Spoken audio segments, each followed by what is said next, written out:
Now, we all think we can tell when someone is lying. But now we turn to a man who makes his living out of sorting truth from deception in criminal cases. Steve Van Aperen is a man who studies the way people answer questions and at the same time their body language. Hi, my name's Steve Van Aperen and I'm often referred to by the media as the human lie detector.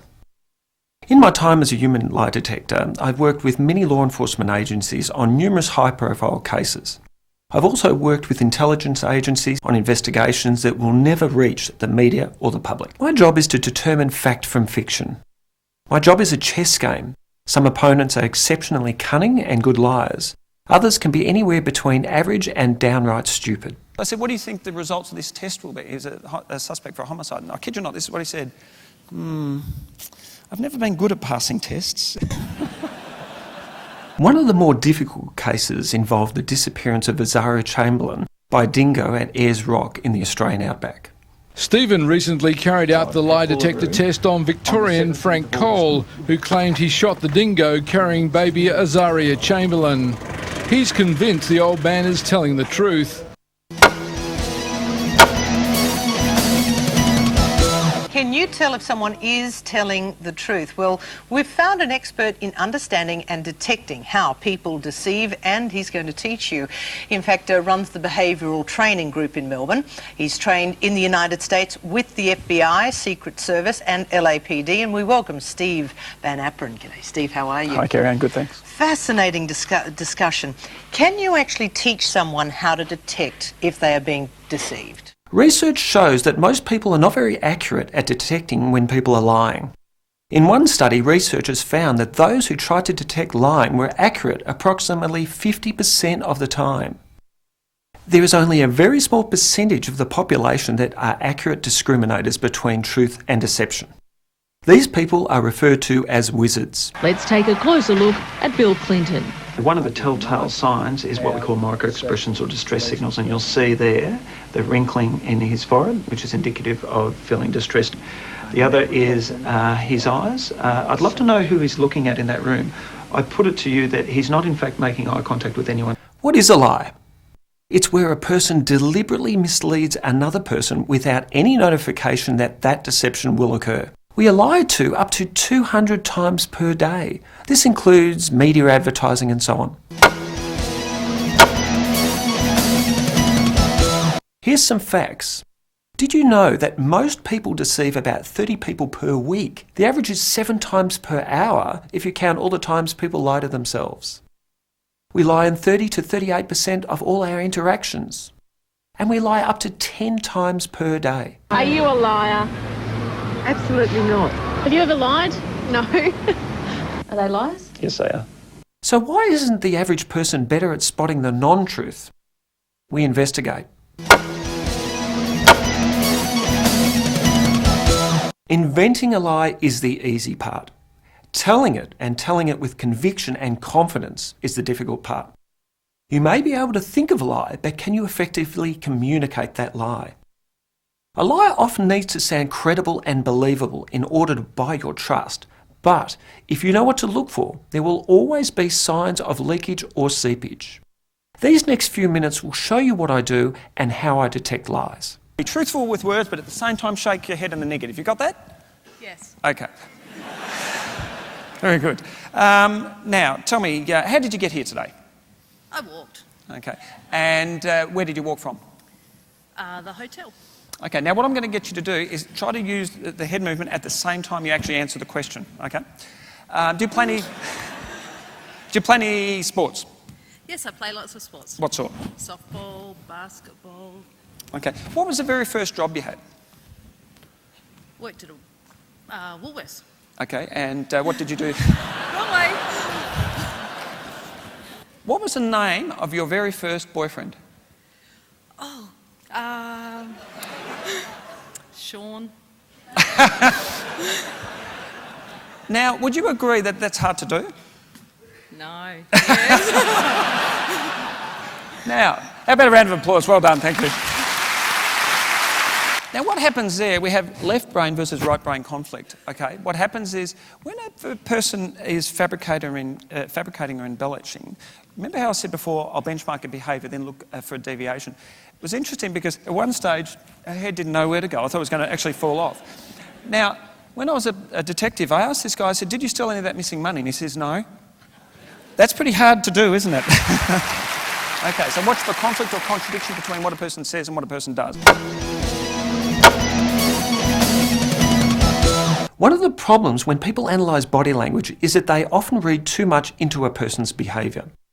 The key to understanding body language and non-verbal behaviours is to understand where they are normal and where they are out of the ordinary or contrived.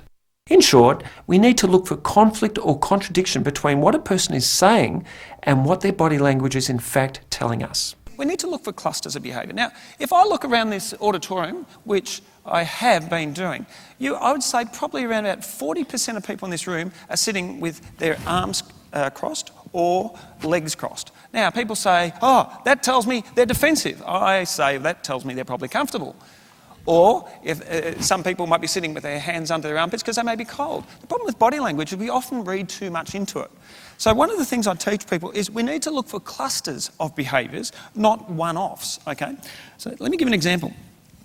Somebody asked me a question. You're going to have to yell it out. Maybe someone in the front row. Yell it out really loud so everyone can hear. Did you have sex last night?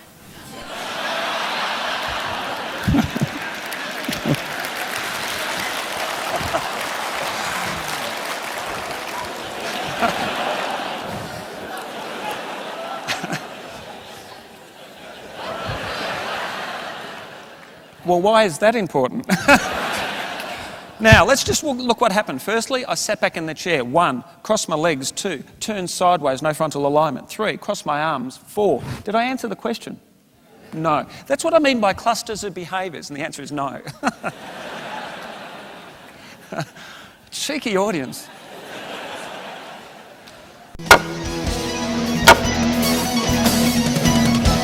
I can't even describe what I'm going through. I mean, my heart is just, it just aches so bad. I can't sleep, I can't eat, I can't do anything but think about them.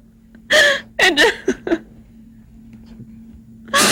just want to hug them so bad and tell them I love them. On October 25th, 1994, Susan Smith, a 23-year-old American mother of 2, told police that she was carjacked by an armed man. After a short distance, she said the man had ordered her to stop, forced her out of the car, and then drove off with her 2 sons sleeping in the back seat.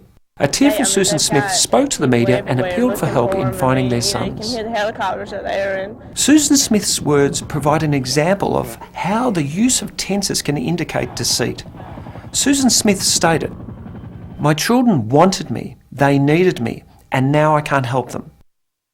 Here we can see that Susan was talking in past tense.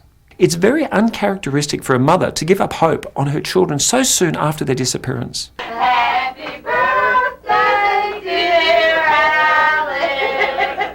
Happy birthday to you. Susan Smith eventually admitted to police that she strapped her 3-year-old and 14-month-old boys into the car and then watched it plunge down a ramp and into a lake where they both drowned. The defendant is not going to enter a plea at this time. In research by Professor Likely, he found that males are twice as likely to pause or hesitate during a lie. This umming and ahhing creates gaps in segments of speech, and when that happens, the gaps between words increase, making it easier to decide when a person is lying. In one survey conducted in San Francisco, researchers found that on average women spoke up to a maximum of 20,000 words per day, compared to men speaking up to a maximum of only 7,000 words per day. So not only do women get the last word in, they get the last 13,000 words in. Women will often lie to make somebody else feel better about themselves. Oh, well, that's not really a fib then, is it? Well, technically it is. Well, you know. What's this, a little justification going on here? Well, come on, if you say to your girlfriend, that outfit really looks lovely on you because your you know bottom that doesn't look she's big in spent, that. because you know she spent a fortune on it and she'll burst into tears if you tell her the truth. That's not really a lie. Well, it's a white lie, it's a fib. But the difference is men will often lie to make themselves look better. So there's a big difference between why we lie. Don't cut to me then. Yes. Goodness gracious. You would never do that, Big Dave. You'd never fib to make yourself look better. How does the appearance of a person, how does the way a person... See, and then he didn't discount it, did he?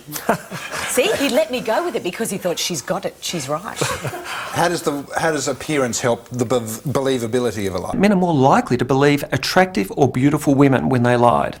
Surprise, surprise. We have covered just the tip of the iceberg in identifying signs of a human lie. Busting lies is easy when you know what to look for. I'm Steve Van Aperen.